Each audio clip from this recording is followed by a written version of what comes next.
So it's not.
I tell you what, the chairs are a lot. It actually says in the back of the TV. I thought, wow.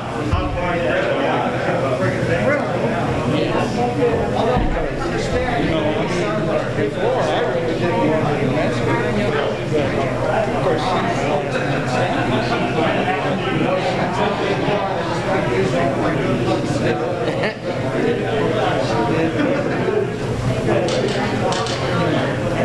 so if somebody doesn't have a floor on their plane,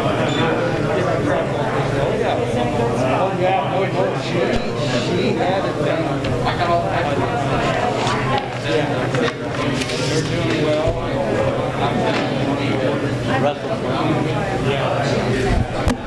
Check 1, 2.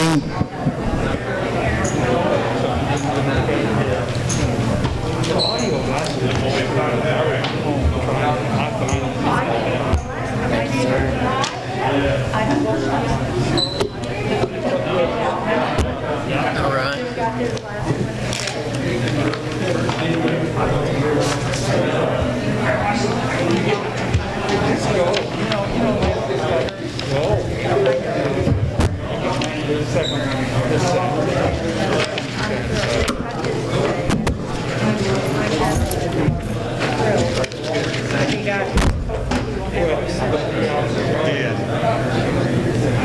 Meeting is adjourned. My God.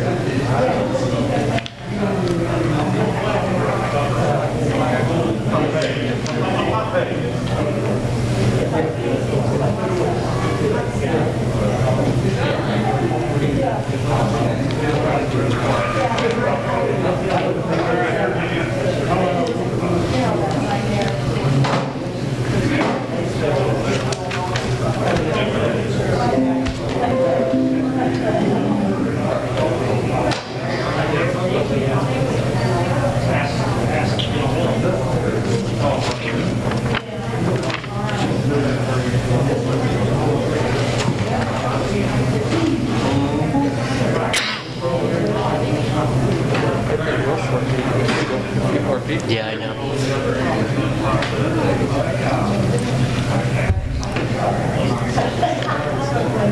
We're still 3 minutes.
now.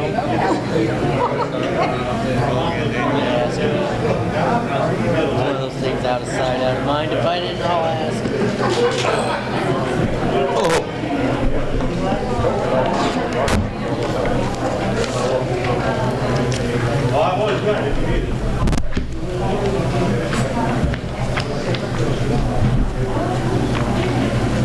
Well, we've got enough here for a meeting, so.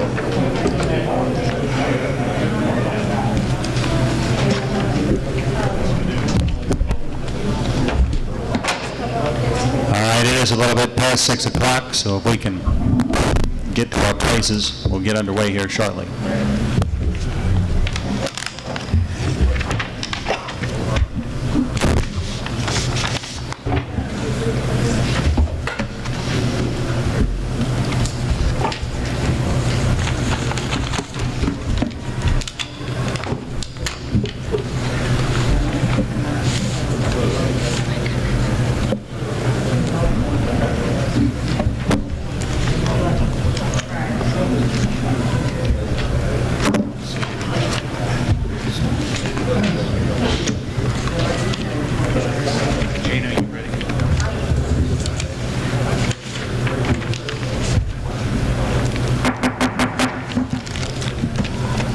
Okay, it is 6:03 p.m. here on Tuesday, March the 9th, and we'll call this meeting of the Murfreesboro City Council to order.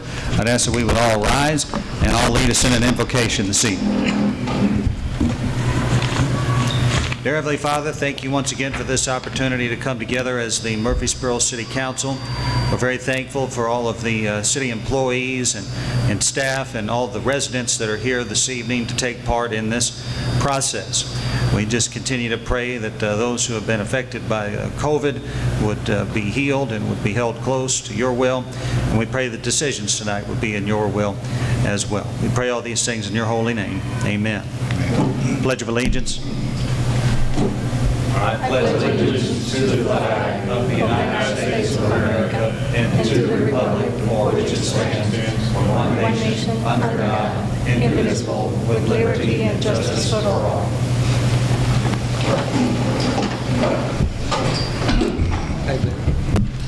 Clerk Holmes-Acker, would you please call the roll? Alderman Hughes. Here. Alderman Curry-Witzman. Alderman Brown. Alderman Brown. Mr. Brown called me before the meeting and said he wasn't feeling well and would not be in attendance. Okay, thank you. Alderman Pearson. Here.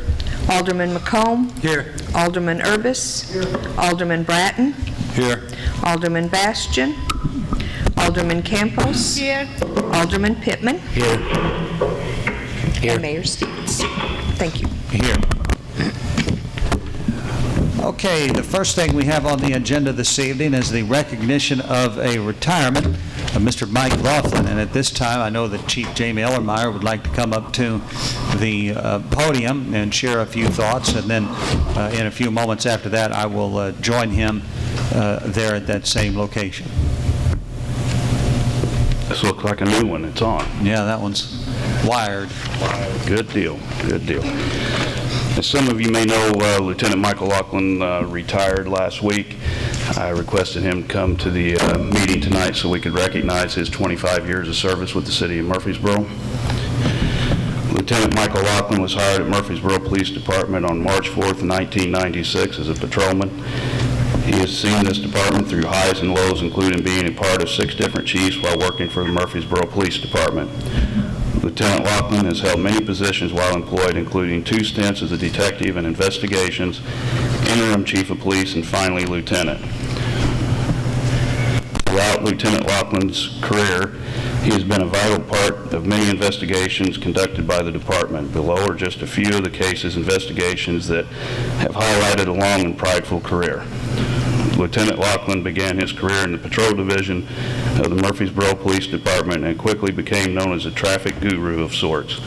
Lieutenant Lachlan excelled in traffic enforcement and general criminal enforcement, while quickly earned his nickname throughout the community of Pac-Man. While some community members meant for this nickname to be an insult, it showed how eager Lieutenant Lachlan was to make an impact on the place he lives and works. Lieutenant Lachlan thrived in DUI enforcement, earning recognition from Mothers Against Drunk Driving on almost a yearly basis. Lieutenant Lachlan and retired Jackson County Sheriff's Office Detective Julie Loy still to this day receive hugs from an unnamed individual up on site for their part in aiding this person towards a recovery from a narcotic-filled lifestyle. Lieutenant Lachlan was a big part in solving of the Cindy Pavey murder case that was deemed a cold case at one time. Efforts made him and other investigators lead DNA confirmation of the suspect and ultimately the conviction of the suspect involved in the murder of Cindy Pavey. As most know, this case was documented as part of a television series which helped Lieutenant Lachlan claim the glory title of being part of the big guns, Smith & Wesson. While some lighthearted humor can be made from this, there is no doubt the efforts made by Lieutenant Lachlan brought some form of peace to a family in need of answers. Lieutenant Lachlan placed a large amount of effort into a still cold case file regarding the disappearance of Peggy Johnson.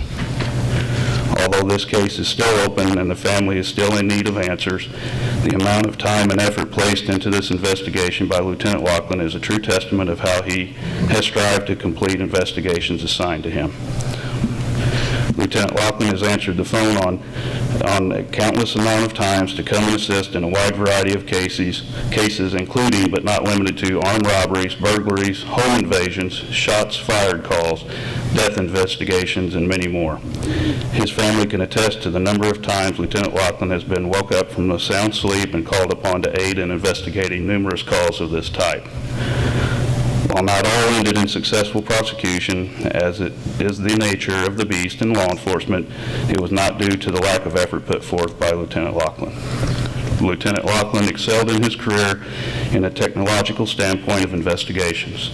Lieutenant Lachlan's knowledge and eagerness to learn new technologies as they came along made him an asset not only to the Murfreesboro Police Department, but many other departments in Southern Illinois and throughout the United States. Lieutenant Lachlan sought and received training in digital forensic recovery.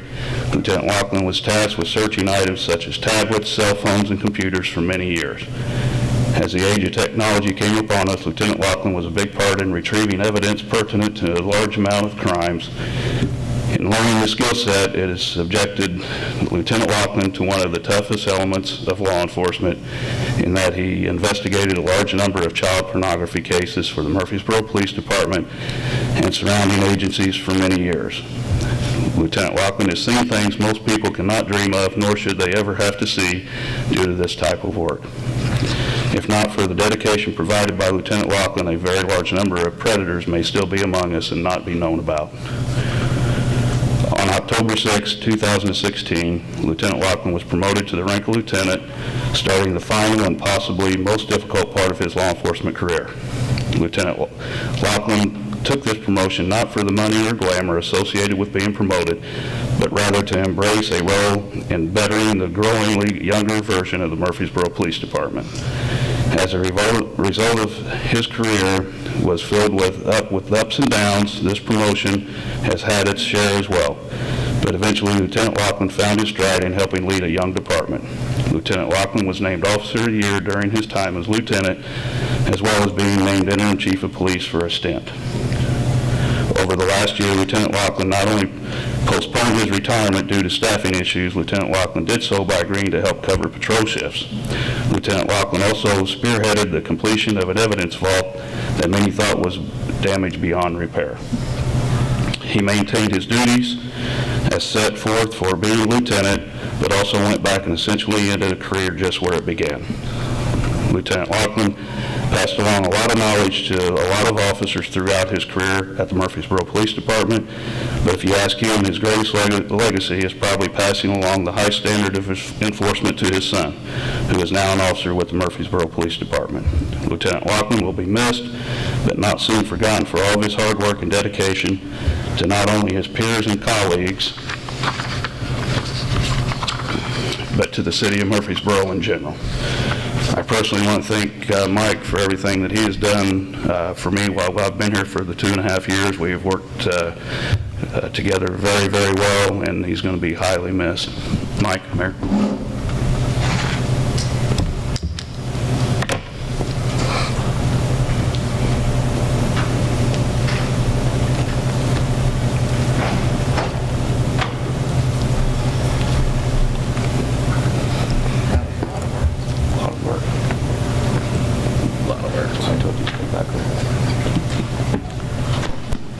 There's not really anything I can add to what the chief just had to say, other than on behalf of the entire city of Murfreesboro and myself as mayor, I'm very, very grateful for his service to the city over the years, and echo all of Chief Ellermeyer's comments about Mike and his service to the city as a member of the Murfreesboro Police Department. And with that being said, I would like to present this plaque, and it simply says, Lieutenant Michael S. Lachlan, thank you for your service, March 4th, 1996 to March the 5th, 2021, Murfreesboro Police Department.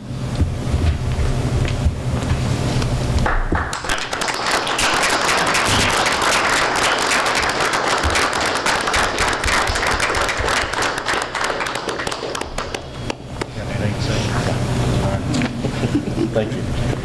He says thank you.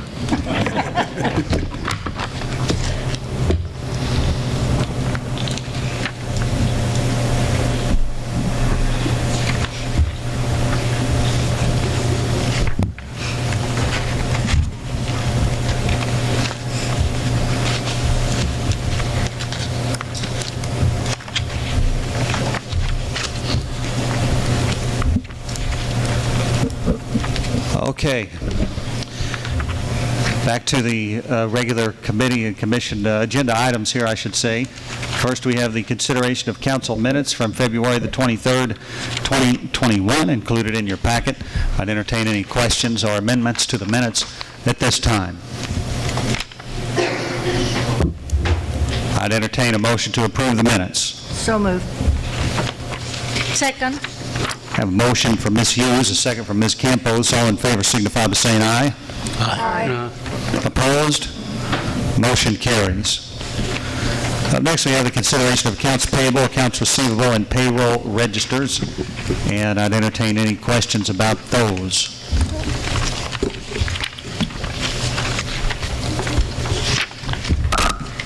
All right, if there are no questions on the bills, is there a motion to pay the bill? Okay, Ms. Campos. Oh, yeah, I'm sorry. List 121, page 3. I just see, I don't know if it's an electronic reimbursement for airport bike path for 6767. The electric reimbursement airport bike path. The box culvert that is underneath New 13 that the city of Murphysboro, Jackson County, and the city of Cottondale shared in the construction of is lit. And that is a third of the power bill, and I think that's a quarterly thing that was sent to us.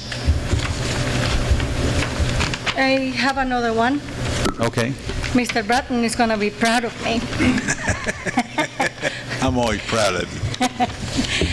On page 6, we have Illinois State Treasurer for 4,800 construction costs. I do not know the answer to that I know one. the answer to that. Oh, you know the answer to that probably.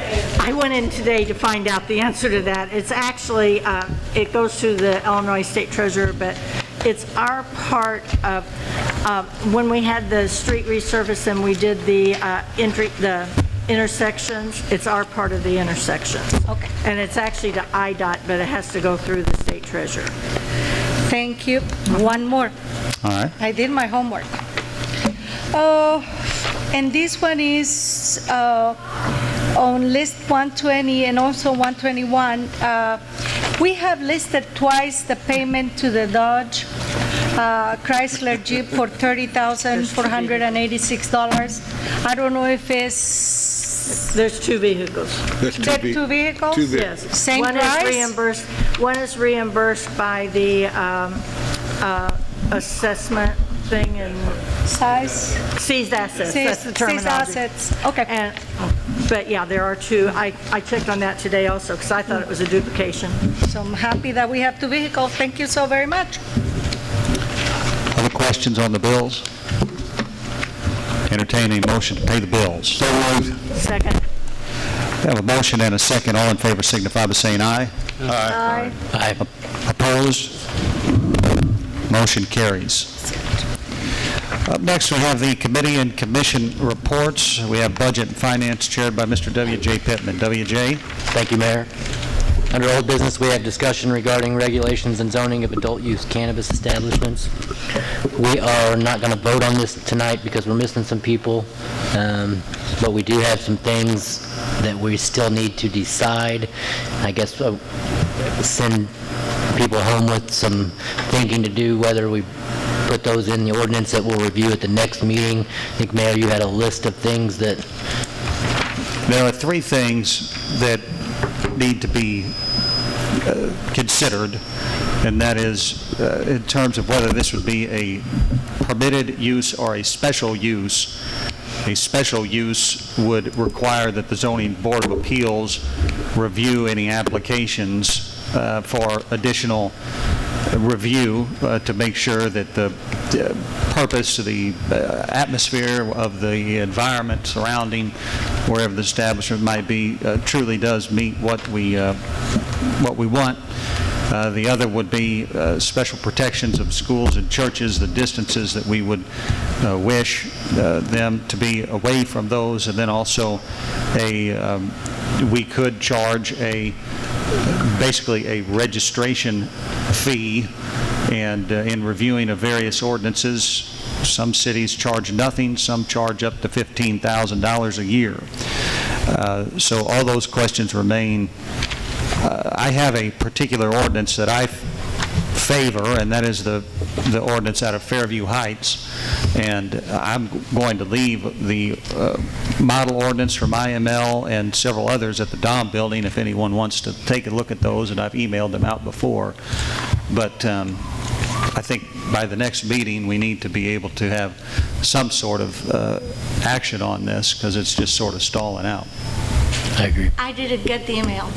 Okay. You guys don't like me. We love you, Gloria. That's why we don't send you the email. You guys say that all the time, and I'm the only one who misses the emails. It finally sunk in, didn't it? Yes.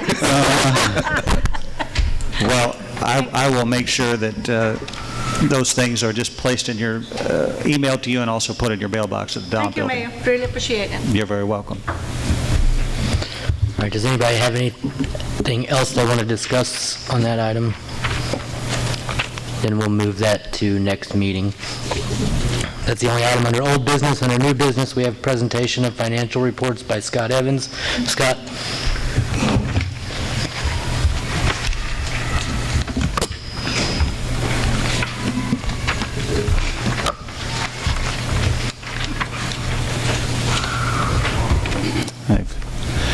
They've shut you down.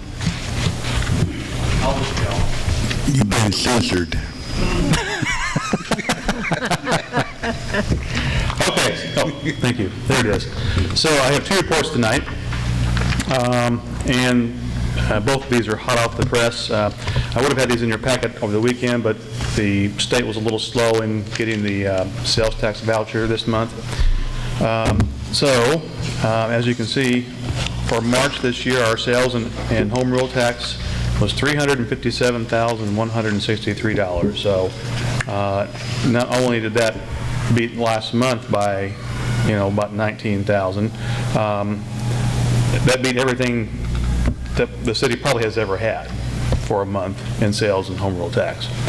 Because the previous high that I could look back and see was last year at this time. So this represents the Christmas, or at least the December sales. So another very, very good number. So we should be on path for our projections, and maybe then some. It's too early to tell, but certainly a good 3 months. The other report I have is, and I've given this to you periodically, but this report kind of leads into the next section on the agenda, so that's why I felt it was appropriate to report this. So this is our CD report for the month of February.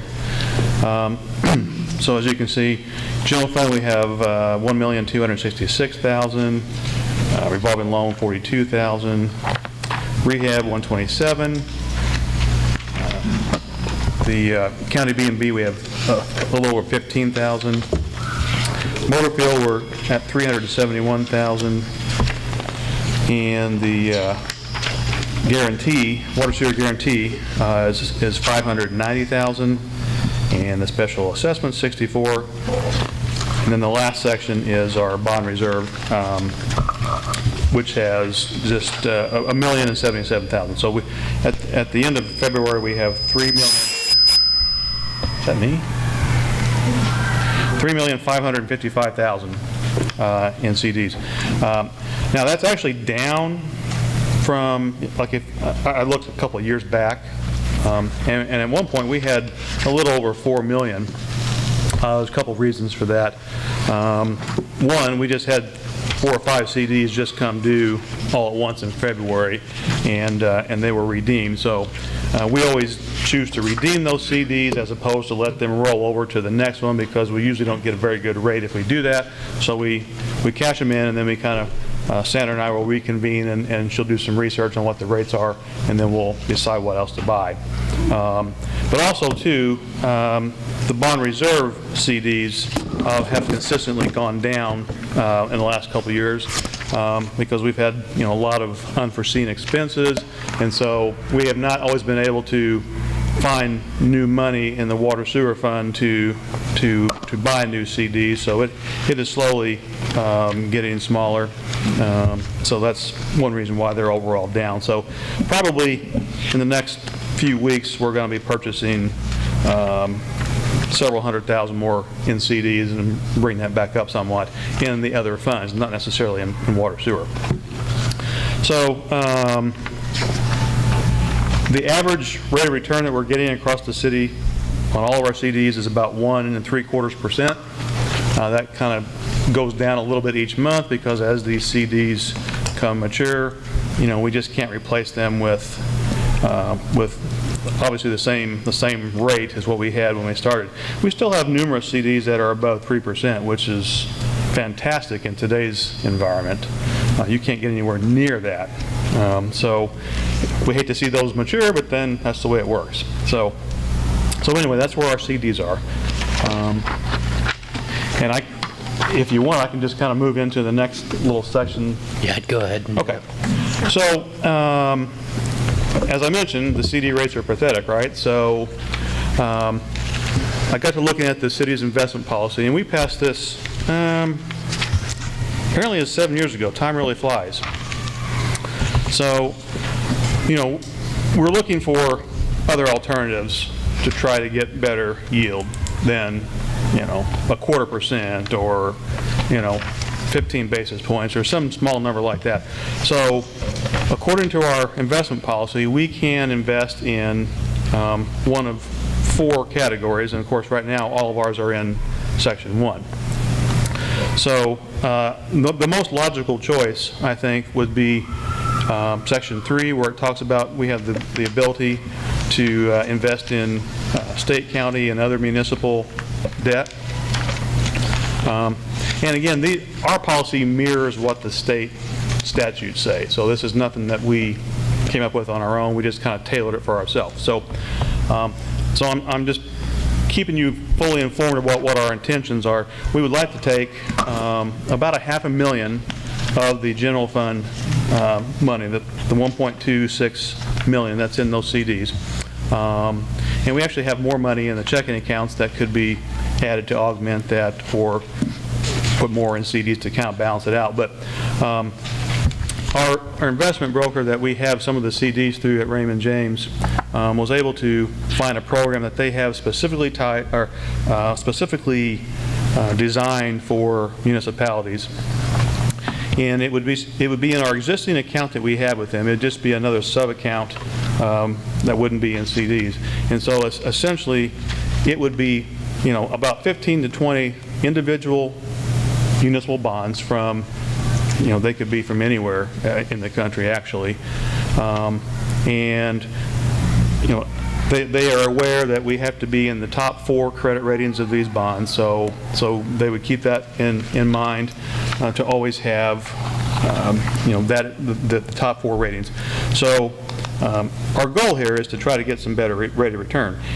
And this particular portfolio that he has listed as an example, has averaged somewhere around 3 to 3.5 to 4% over the last 5 or 10 years.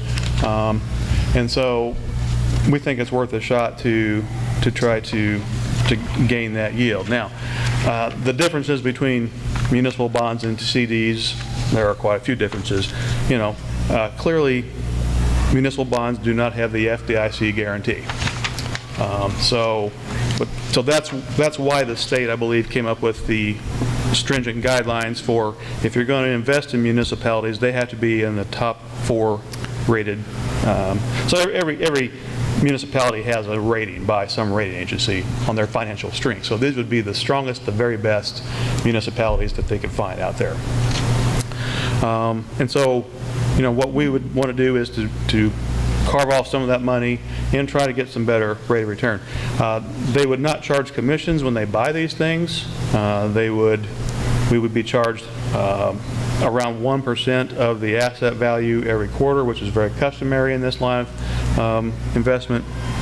And they would basically buy these bonds with the intent of holding to maturity, so we collect the interest. So again, the focus would be on income, not day trading bonds or anything like that. I wanted to bring that to your attention. I mean, it's already in our policy, so I don't know that we necessarily need a motion because it's already in there, but I wanted you to be aware of what our intentions are and to see if there's any questions or comments. I have one question.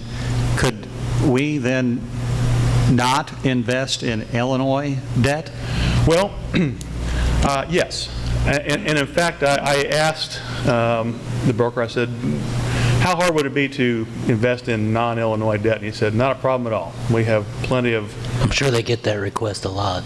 Probably. I'm sure they do. My way of thinking was twofold there. Number one, we don't have the best credit rating in this state.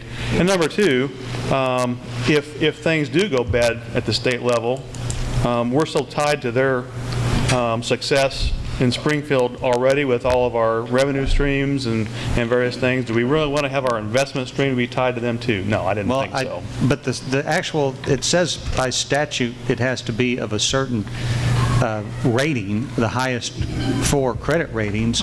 And so I don't know that Illinois debt actually is within those top 4. They are. I think states are pretty much given the benefit of the doubt when they do the ratings to some extent. So the ratings are done by S&P and by Moody's. Those are the 2 most well-known. And AAA is the very best. So that's going to be a state probably like Florida, Texas, or something that has, their fiscal house in order. I think last I checked, Illinois was AA, which is 1 or 2 drops down from that. So I think they're probably still in the top 4, but again, we certainly don't have any desire to invest in those bonds. So Illinois' bond rating currently is BBB minus. Yep. BBB minus. Okay, that is not in the top 4, so it doesn't matter. It's academic, then they wouldn't qualify. I don't mean to belabor the point because it doesn't really matter, but I just couldn't help but have that cross my mind. Yes, no, we had no intentions of putting any bonds into Illinois anyway, so. And I think when you say they're not insured by the FDIC, that could make people nervous, but I mean, you're pretty much banking, from a banking standpoint, municipal bonds are considered a pretty safe investment because you're saying, there's not a whole lot of municipalities filing for bankruptcy and defaulting on debt, Right. so. Right. And there is a risk. I mean, there's a risk with everything we do in life, right? So another thing I liked about it was that they, if you break down the types of municipal bonds that they are investing in, about 70% of the bonds in this portfolio would be what are called revenue bonds, And so, as opposed to like general obligation bonds. So if we issued bonds as a city, okay, and we said, well, we just need to have more money in our coffers, so we're just going to do a bond where we agree to pay, whatever, 3% to the bondholder, and it's basically backed by the full faith and credit of the city of Murfreesboro. That's a general obligation bond. So there's no specific revenue source that we would say, is going to pay this back. So that's a little riskier, if you ask me, because they don't have a plan for where that money comes from. Revenue bonds are specifically tied to an airport authority or, a sewer district or something that is going to have a revenue stream, toll bridges, that type of thing, where there's a dedicated revenue stream meant to pay that bond back. That seems to be a lot more safe in my mind. And most of the bonds, and in fact, we could even specify that we want all our bonds like that. We could say we don't want any general obligation bonds, we want only revenue bonds. So that could further give us a little cushion there. Well, is there? Generally speaking, how many years does a municipal bond, or how many years? They're generally long-term. I mean, Are we talking 20 plus, long-term, 20 meaning 20 plus years a lot of or times. Yeah. Or more than that? So, some can go longer than that, I've seen, Okay. All right, what happens if we really needed to get money out? Well, I mean, we simply just tell him that, hey, we need some money, and they would They look try to for... resell our bonds? Yeah, they would look Okay, for, that's they would fine. look for the Yeah, most that's logical what I choice. assumed. It would be just like it is, like in my own investment. Yeah, absolutely. Now, Mr. Bratton? If the interest rate goes up, Scott, and I'm just asking, would not these bonds be hard to get rid of? they wouldn't be hard to get rid of necessarily. I mean, at a break-even point. Their price would go down, because anytime interest rates go up, the existing price of bonds goes down. Likewise, if interest rates go down, all of a sudden, the bond that's in your hand that's higher than that seems to be very valuable, and people want that, so it makes the prices go up. So you go through those periods. And I'm not saying that every single year that this portfolio has been in place on this example, has it been positive return. There's been a couple years where it's had, let's see, like in 2018, it had a negative 1%, because there'll be years like that from time to time. However, that was like the lowest performing year in the last 6 years. It's been as high as 7.5% in 1 year. So on the average, of course it takes lows and highs to get an average, right? So on the average, it's been somewhere around a 3-ish and change for the last 5 years, let's say. So yeah, there could be a year where, perhaps we show a little bit of a loss on those. It doesn't mean, though, that really isn't important unless we're like buying and selling these bonds, because It's an unrealized loss. it's an unrealized loss, because you're still going to get that interest, every 6 months on those particular bonds, whether the price does any kind of dancing or not.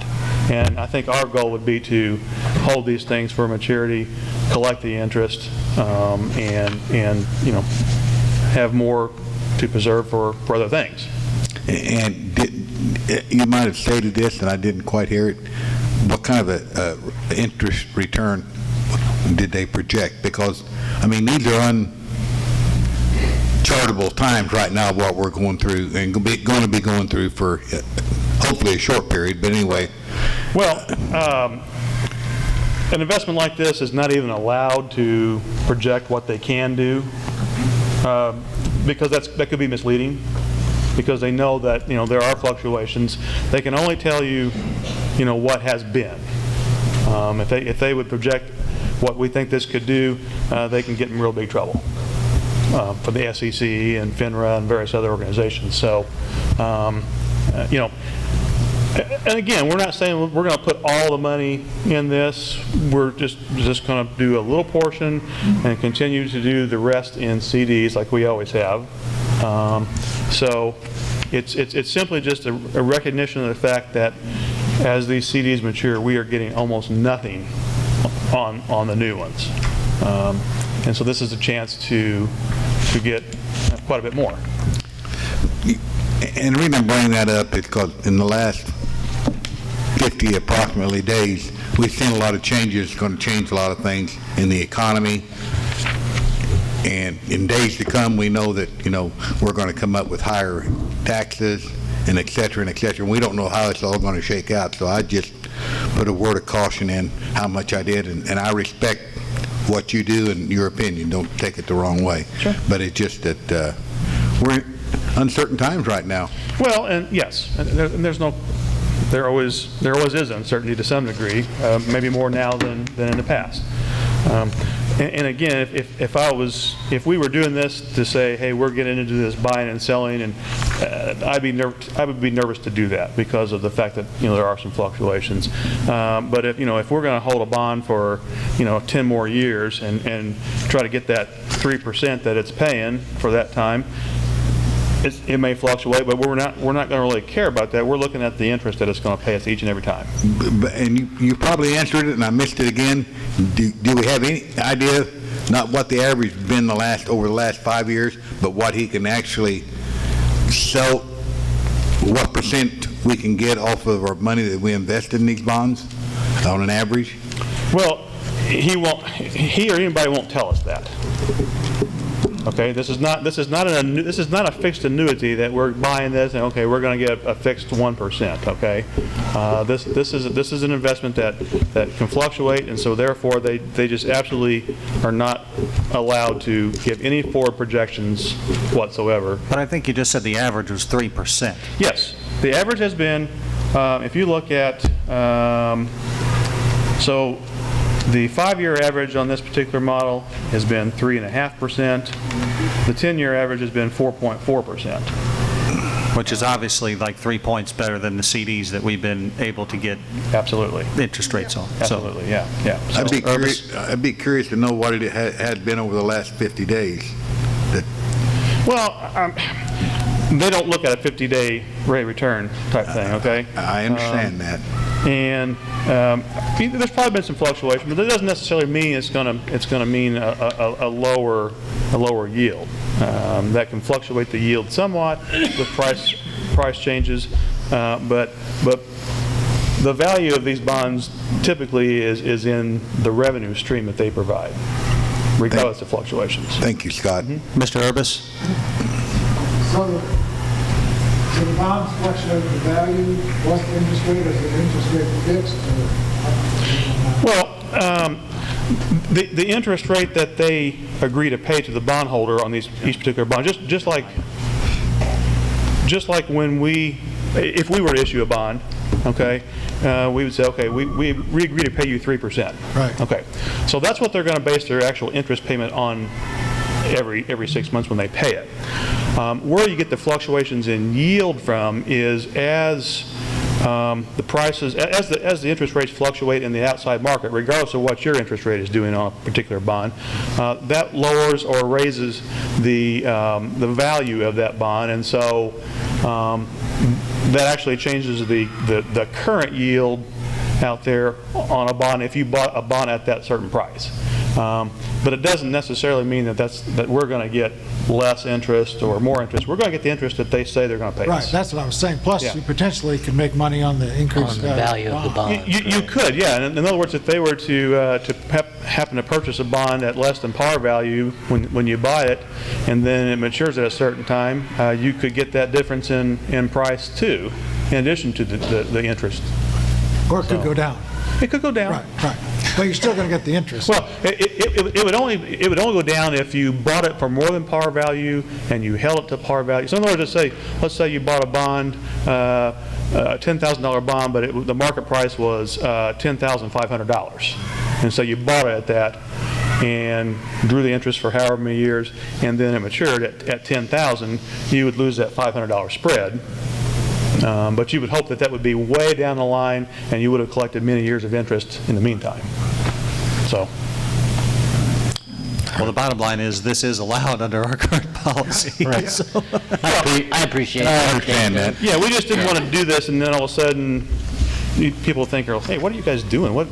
Sure. Because what I would probably do then is to, in addition to the CD report, I would probably also from time to time prepare either a report that Raymond James gave us or some type of synopsis of how those bonds were doing.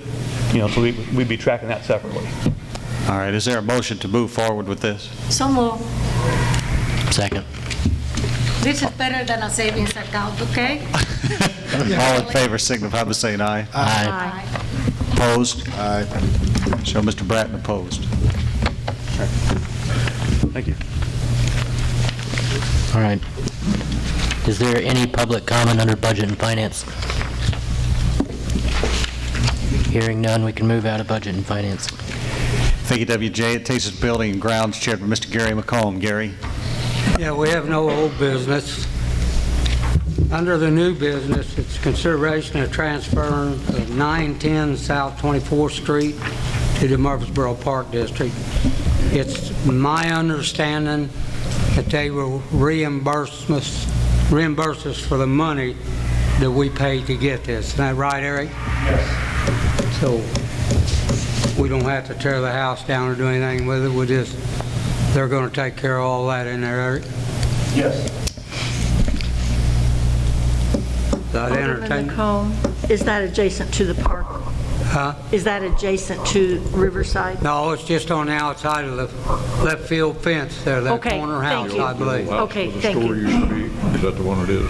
Well, it's the one on the corner. It's the last house on the left going into the park, Bill. There used to be a colored gentleman lived there, and he died, and they've stole everything and ransacked it since. You're talking about just right there on the corner?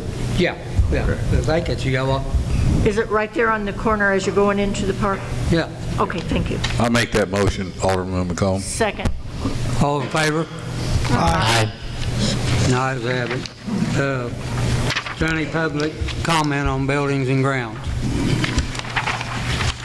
Here, none, Mayor, we can come out buildings and grounds. Thank you, Gary. That takes us to Community Relations, chaired by Mr. John Urbis. John? Thank you, Mayor. I have no old business, 2 items of new business. First is discussion of Pocket Park at 430 South 16th Street. I could Barbara address Hughes that. put that on the agenda. I put that on there, John, and I can address that for Thank you. you. Please. Also,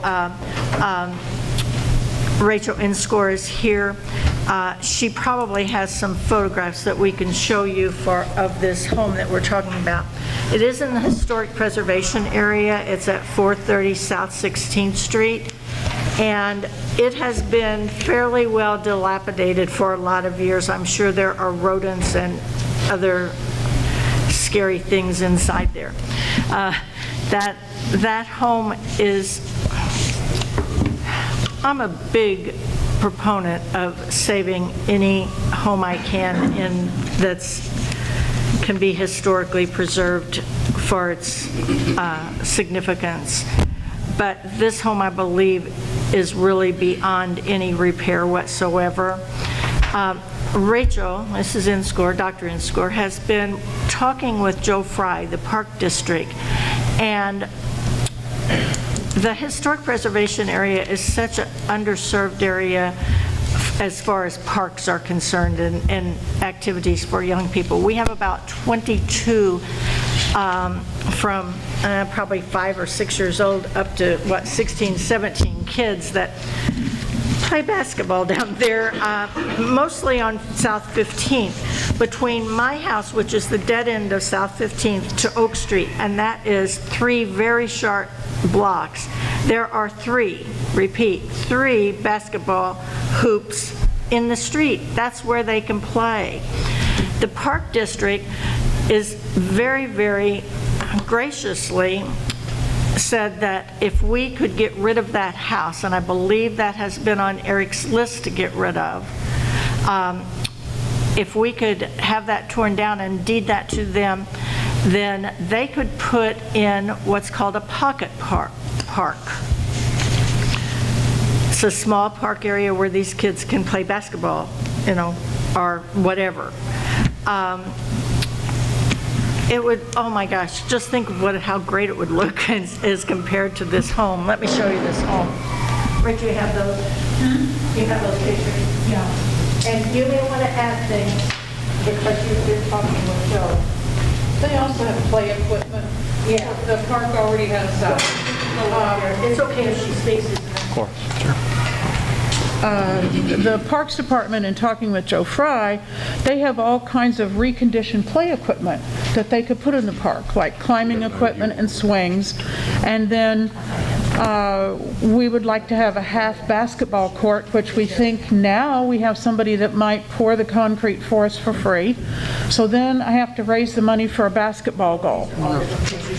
So this would just really help our neighborhood with so many children that don't really have a place to play.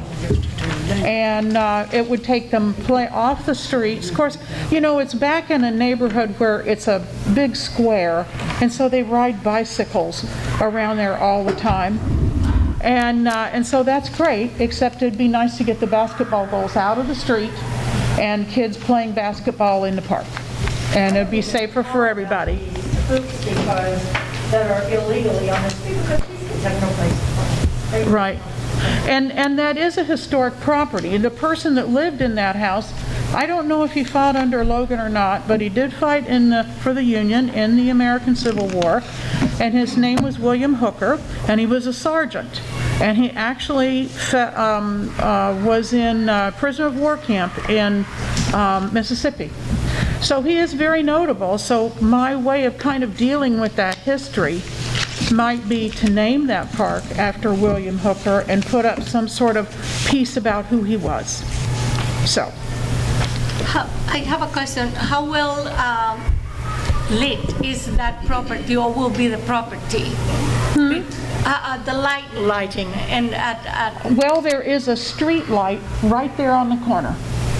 Okay. Okay, but I think we don't really want them playing after dark anyway. Most of the time it's in the daytime when they're playing. It's most of the time in the daytime when they're playing out there anyway. Right. We don't really have kids outside too much. I mean, we've got some that I think, you know, are about 12 that just had to get the wiggles out. I mean, you know, it's been COVID, you know. Understood. Who owns the property? The city does. Oh, it's already in the city? We own it right now. All right. A few years back, quite a few, actually, it was when Mayor was first on, there was a young couple that bought it for $600 and some odd dollars. And they did not, it was for back tax things, and they did not really have the resources to refurbish it and get it livable. And I'm not sure when the city got it back. Eric might know that. We bought it in November.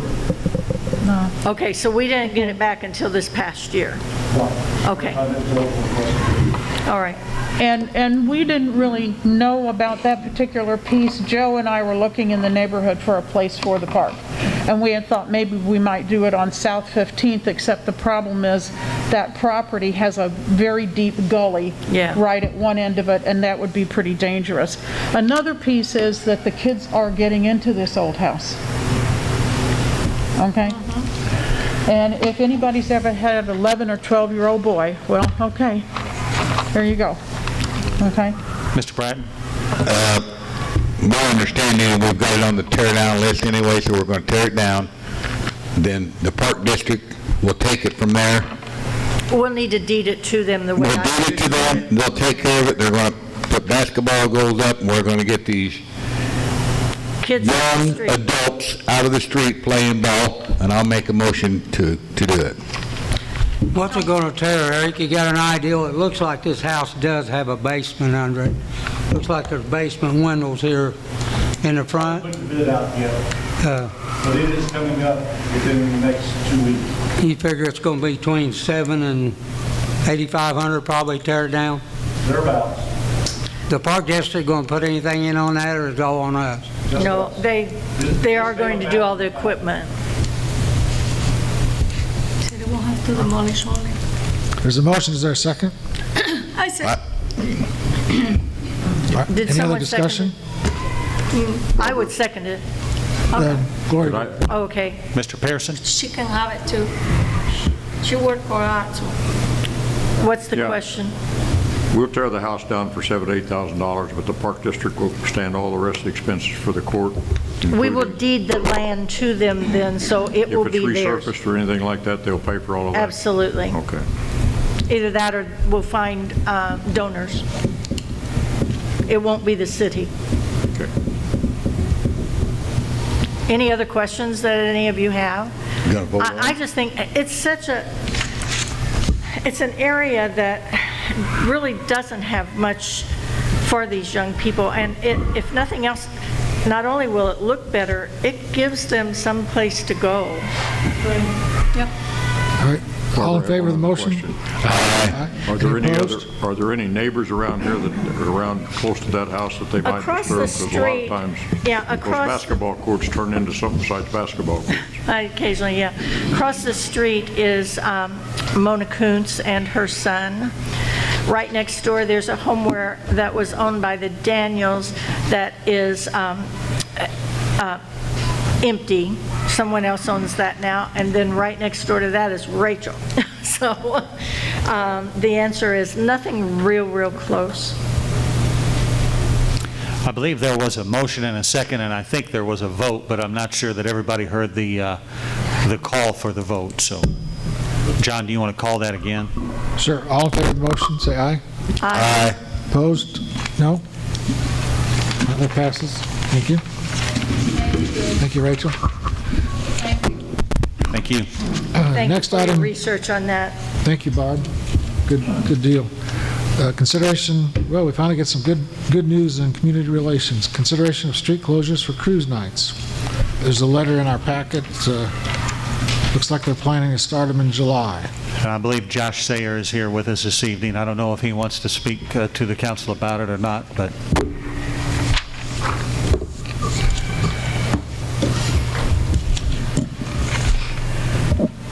I'm more so here just for any questions that you might have. We kind of have been weighing the options with all the COVID restrictions and all the changes that are starting to occur slowly. The way we kind of see it is probably by July there'll be a pretty good window of opportunity to go ahead and start safely without having much of a problem with the events and people having to social distance, too bad, where we have to space everything out where it's not even worth having. So hopefully by that time everybody's been vaccinated that can come and wear masks, and we kind of get in the area where we always have been in the past, and we don't have to make too many changes to accommodate things. But hopefully by July we'll be over the hump that we're in right now. So basically the street closures are kind of everything we've always done in the past. The only special request I threw in there was something we had 2019 was maybe the use of the fire hydrant for the water fights that we'd like to continue for the fire departments. We're trying to keep that history in Murphysboro, and Steve McBride, I talked to him briefly about it, but I think he's on vacation maybe or something right now. Right. But it was going to be basically the same setup as we'd had in 2019. If that's something that would be able to be discussed or something, we'd like to have use of that if possible. Other than that, that's all I've got.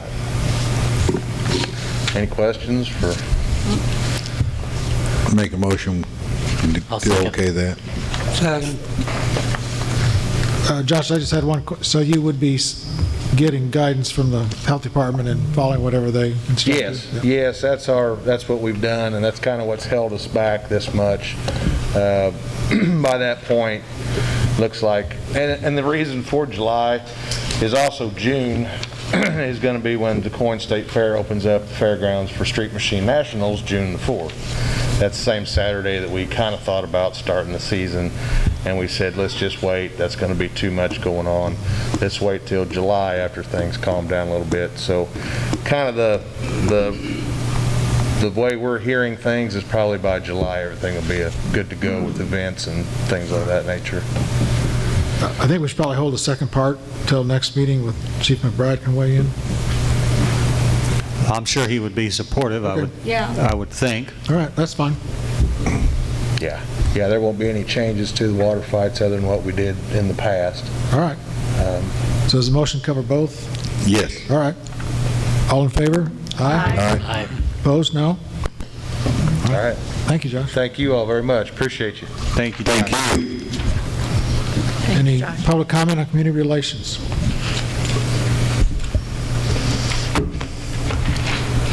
As I said, it's good to have something positive for a change. Isn't it? It is. It was very good to John, have. that's the most you've had on your agenda for a long time, isn't it? Coming out of COVID, how's that?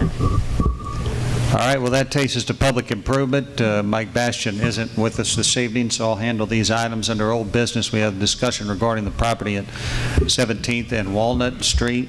I did have about hour-long conversation with Mr. Wisely today at his residence, in his yard out in front of his residence, and discussed various things. And I think that I would probably be more comfortable discussing that conversation in detail in an executive session, because it involves his previous litigation against the city, a large portion of the conversation, and then litigation into the future and those types of things. So I'm just going to have an executive session on the next city council meeting, and I can detail that, or I can talk to council members individually, but I don't think I can really bring that conversation out in any way that's meaningful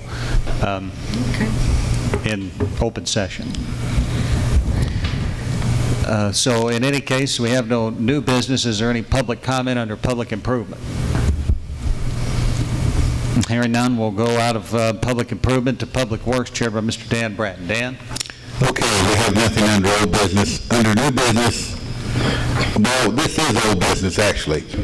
I want to bring up, and it's not on the agenda, but it is old business. On Watson Road, out by the general school, the buses have continued to use Watson Road. When the school was built, the school district agreed that they would not use that for a bus route. They were sent a letter, and I think there might have been a sign at one time up there saying no buses past this point. I would like, and I spoke to Mr. Mills, he said there wouldn't be any problem putting a new sign up that buses basically can't go past a certain point there on Watson Road past the school, and also send a letter to the school district. And I don't know if West Bus Service still has the contract with the school district. Do they send them a letter also? And if it continues, I'd suggest maybe talk to the chief of police and put a patrolman out there for a few days and start writing tickets. But that road, like Mr. Mills pointed out to me, is in terrible shape, and it's not going to last at all if we don't get these buses off of there. So I'd like to have some input, and I spoke to the mayor about this earlier. I think he was in agreement. I am. And I'd accept a motion or to do that. Now, we don't really have anything on the agenda, so I think we could. Does there have to be a motion? Wasn't it established some years ago that Yes, it they were was. not to use that? Yes, it was. Why can't we just direct We can. him to put a sign up? Why does that have to be a motion? It doesn't. I just don't think that we need to make a motion. It's not on the agenda, and we can essentially direct Mr. Mills to take the appropriate steps. Yeah. And get Sandra or whoever to send the notices to the school district and West Bus Service. Yeah, Gina, if you could just remind me and remind Sandra on those items, I'd appreciate it. You got a note as well, Leslie. Thank you. Thank you very much. On the new business, I'm going to turn this over to Mr. Schaefer to give us the update on the 7th Street widening project. I did notice under the bills payable, I think all the property owners have been paid now. So, Mr. Schaefer. Okay, I don't think they've all been paid yet, but I think after tonight, maybe that might be the case. There's two functions of this job that are happening simultaneously, completing the design and then also the acquisition of right-of-way. I did talk to John Tippy, who is a negotiator on this project, and he indicated that he thought if everything goes all right, that he will have everything over to IDOT first of next week, and hopefully get certification by the end of next week on the right-of-way. So in saying that, our design, typically we we do have to wait until all of the acquisition is complete in case there's changes that are negotiated that involve the design. So we have sent in pre-app, our pre-final to IDOT. They review that locally, and we are intending to send in our final plans to IDOT on March 12th, which would be this Friday. So, and then it goes to Springfield from there, and then there'll be a review process. We still are, everybody is still planning on meeting the June 28th, or the June letting. I don't know if it's 28th, but it's the June letting for IDOT. So just to repeat, and one of the reasons I wanted to have Harold speak to this tonight, we are still on track for the June letting, which means that we could see construction on the 7th Street expansion by September, perhaps? I'd say probably it's going to be 2 or 3 months after we take bids before everything gets cleared and bonds are acquired by the contractor. So, and what is the estimated timeline from start to end? I think we are looking at 1 year on this job, but it probably will happen sooner. Of course, it's going to be weather dependent at that time of year. Going into winter, of course. Okay. Well, I just thought that it was significant that we've gotten close to seeing a start on that. Any other questions? Thank you. Thank you. Thanks, Harold. Is there any public comment? If not, Mayor, we'll come out of Public Works. Thank you, Mr. Bratton. That takes us to Public Safety, chaired by Russell Brown. In his absence, I'll handle these items. We have no old business. Under new business, we have a discussion regarding allowing chickens in town. I have a vivid memory. My very first city council meeting as mayor, this was on the agenda, and we had a long discussion about it, and at that time was not approved. I know we have Ms. Curry Witzman had this placed on the agenda. She's not here. I know we have one resident, Ms. Holly Thompson, who brought it to Jansen. I think she wants to address the council, so we'll allow her to do that now.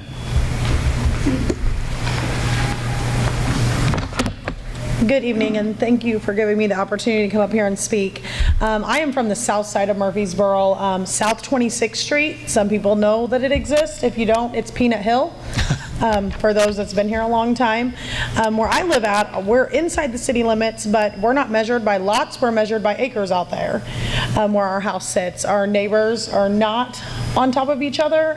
My parents live next door, and we have about 3.5 acres back there combined together. And I had been kind of looking on why this ordinance was there. I talked to some people. I talked to the Murphysboro Animal Control, to see if maybe he was against it. That's why we couldn't have it. Cottondale has a city ordinance that allows it. Chicago, they allow it.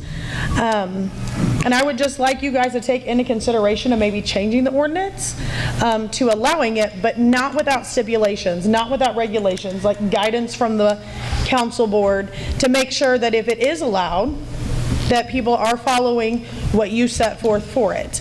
The manure that comes from chickens, we can use in our gardens.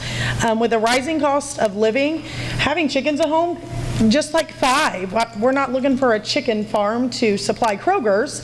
Just 5 chickens, no roosters at home, can feed your families. Can also give our youth, if parents allow it, an opportunity to join 4-H and raise that chicken, show that it's producing, and show it at a 4-H. I understand that there is sanitary issues that come involved. Do you have a chicken coop that is going to be sustainable for chickens? And I just propose maybe having a yearly fee that you have animal control come out and inspect where you're going to keep chickens.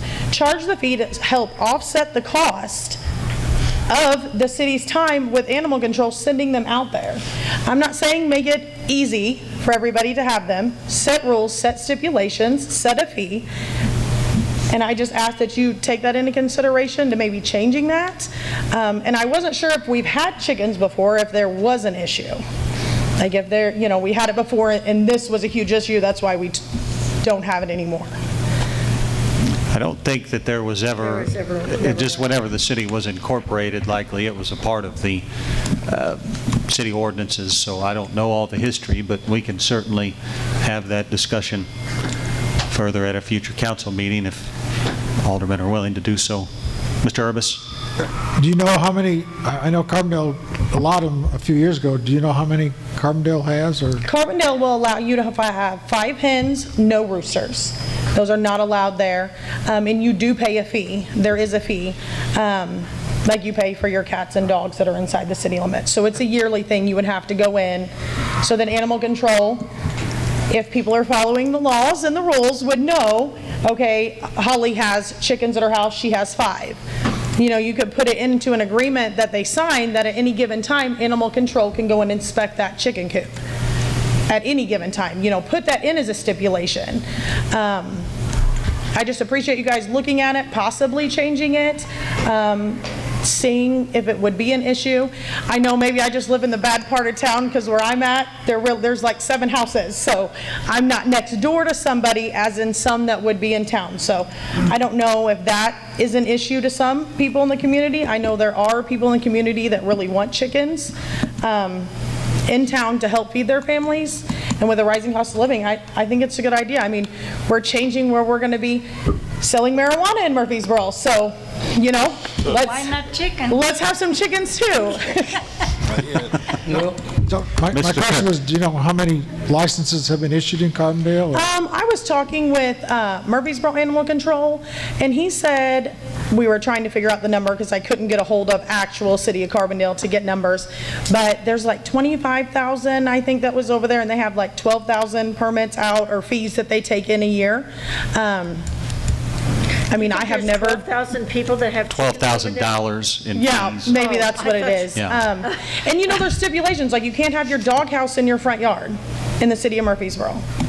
You can mirror that as well with a chicken coop. If you don't have a backyard, you know, you can't have a doghouse in the front yard. So just set rules and stipulations for those that can abide by them, can provide for them, and have animal control be able to check on it. Mr. McComb? Yeah, can you do look at the locations and do a special usage permit? Like she lives out Yeah, that's what I was. in the country. I got 8.5 acres on Cochran Drive. When I bought that in the 70s, I had chickens on it, not 5, probably 30. And I had mules out there. I didn't know it was against the city ordinance at that time. There's a railroad tracks on one side and a house on the other. Across the street is the county.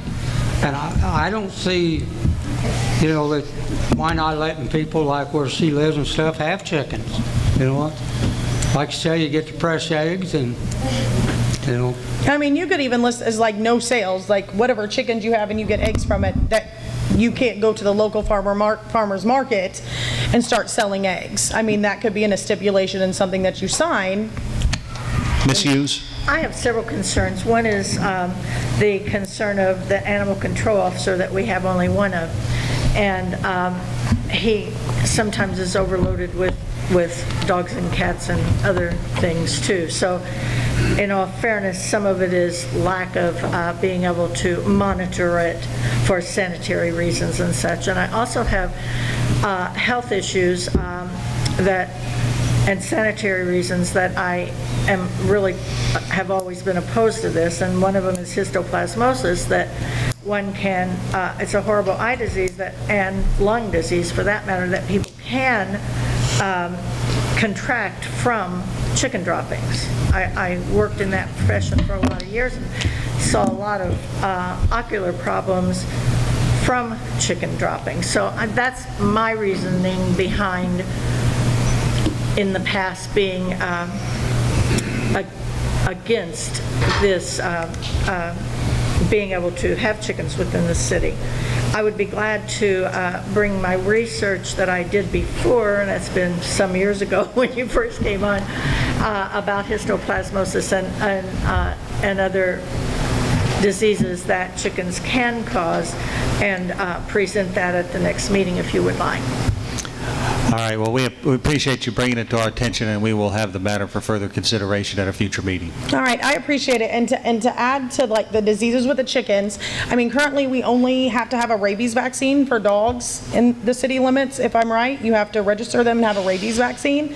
And dogs, and I think we have rabbits in town too that don't require vaccinations that also carry diseases. And we have quite a few rabbits here in the city limits that people have as pets in their homes and in their backyards that they keep.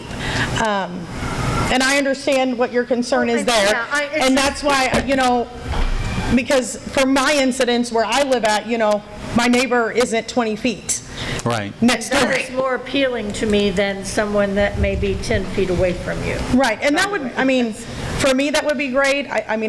Nobody else is here talking from the city, as residents, but, if it was possible to have special permits for that, or, have animal control or the city council say, okay, how much room do you have for your chickens? How far are you away from your property line?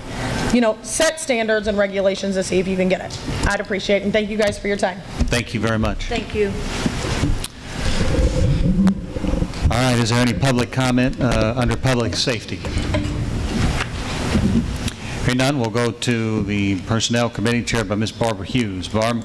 I think we can get through this pretty fast, Mayor. There's no old business. Right now, there's no new business. And is there any public comment on personnel?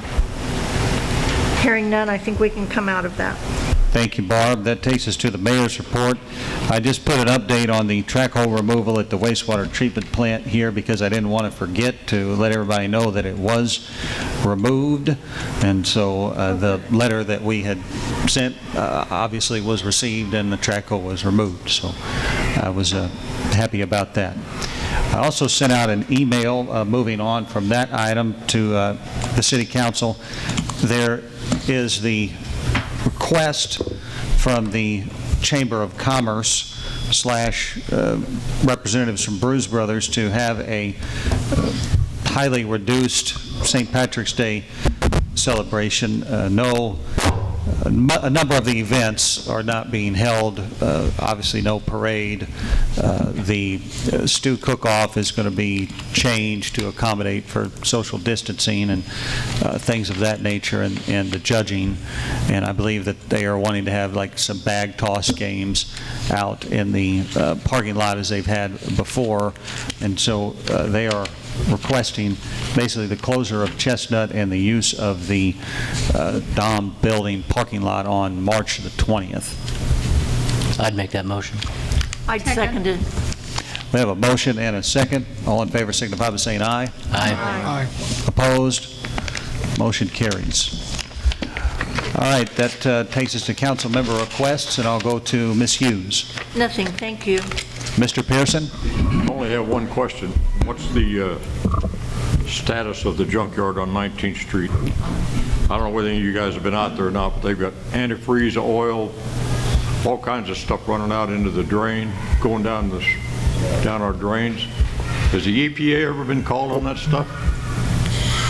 We're not involved with any EPA violation. I don't know if they've been contacted or not. Where we're at with the city's action is procedurally, he's entitled to a hearing before the Zoning Board of Appeals. We had that hearing set up on February 16th, which had to be canceled due to the snow on that day. We're set up to have our hearing now, a week from today, Tuesday, March 16th. And Mr. I believe the EPA would close him up. I rented some stuff down the street there, and the water that comes out of that parking lot or that junkyard he has is full of chemicals. It's full of oil, it's full of antifreeze, it's full of transmission fluid. I know it's illegal. It has to be. It's illegal for me to pour oil in the alley. It's got to be illegal for them to have that stuff. So why don't we do the EPA route? Mr. Pearson, I did speak to a representative from the EPA about, I don't know, 2 weeks ago, perhaps. I don't remember exactly when. They did send a person over who looked at the site, and they said that their process was so lengthy, it was their recommendation that the city could probably get it shut down more quickly through our own process than their process. And they said that basically to call them back if we were not able to get it shut down on our own, which I thought was sort of a dissatisfactory answer, but that's what they told me. That's all. That's all. Well, our process would be, first we have our hearing before the Zoning Board of Appeals. It's his appeal to show that he's not in violation of the city zoning code. Once we have a ruling there, assuming that the Zoning Board of Appeals agrees that he's in violation, then citations will be issued to him. And I would just agree with Bill, because that place is a disaster area. I don't know how else to describe it, and I hope we can get him closed down soon. We'll go to Mr. McComb. Nothing at this time. Ms. Hunziker? Mr. Urbis? Yeah, I happened to drive it again today, it's the first block on South 9th Street. I know we talked about it a few months back, after the construction of the Gillenberg building or tearing down, they really tore up our street. Have we done anything about that, or? John, I didn't catch all that. I think you were asking about the Gillenberg building? Well, the street, South 9th Street, the first block, is, it was torn up from the construction. From the tear down of the building. I spoke with Mr. Summers about that, and it was basically his contention that the sidewalk, he didn't mention the street, but that the sidewalk was in that condition before the Gillenberg building was tore down. And the street may have been too. I mean, it's in bad shape now. It's been so long since it was open, I really don't remember, but. Okay. I'd say that if we can produce some photos or something that could, I didn't really know what to say to his response because I didn't have real firm, you know what I'm saying. Right. All right, thank you. Mr. Bratton? Do we happen to have an update on the hotel? Signs up. The update on the hotel is that they were slated for a opening in mid-April. I believe that may be pushed back toward late April now because of some countertops that they need for the sinks in the rooms are delayed because of whatever reason. And otherwise, the painting, the carpeting, the beds, essentially everything is in there now except for that one critical piece. So it's near completion.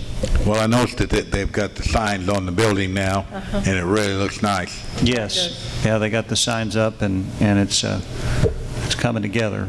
So that's all I had. Thank you. Ms. Campos. I got a list. Uh-oh. Oh, there's something wrong.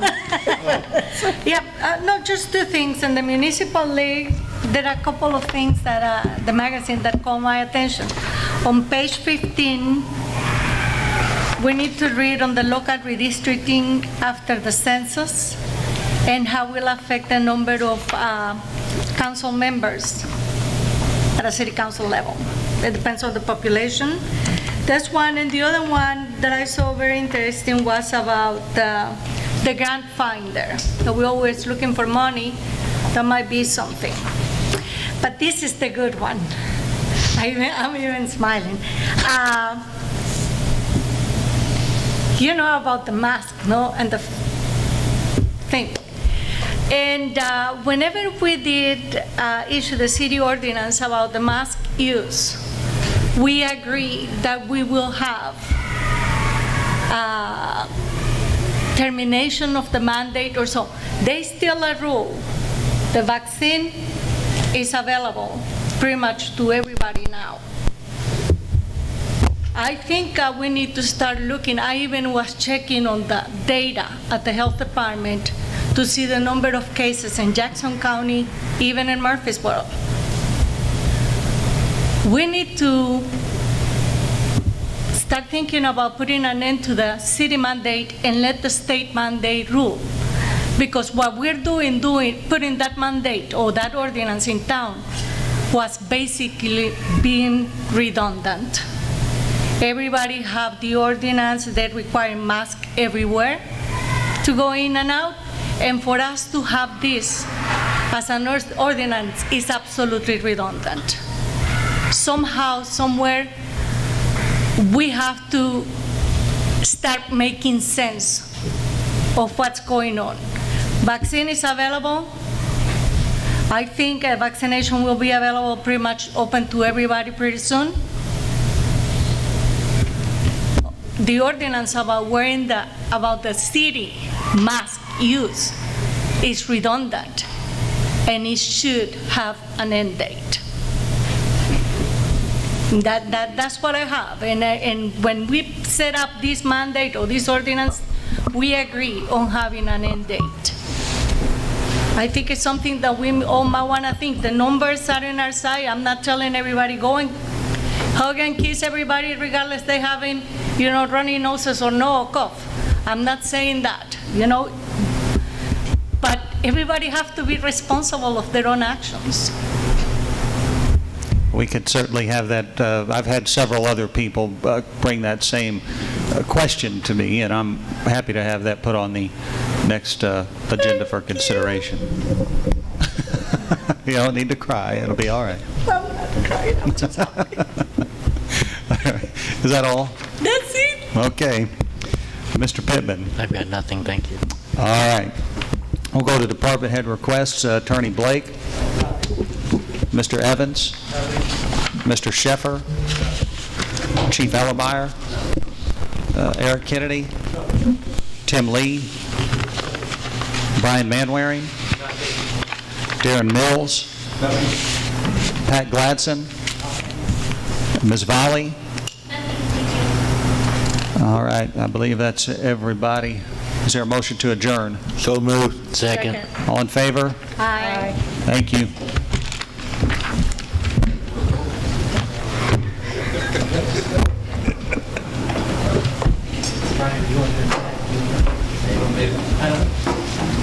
I figured I was the only one. Tell me what the lawyer was talking about.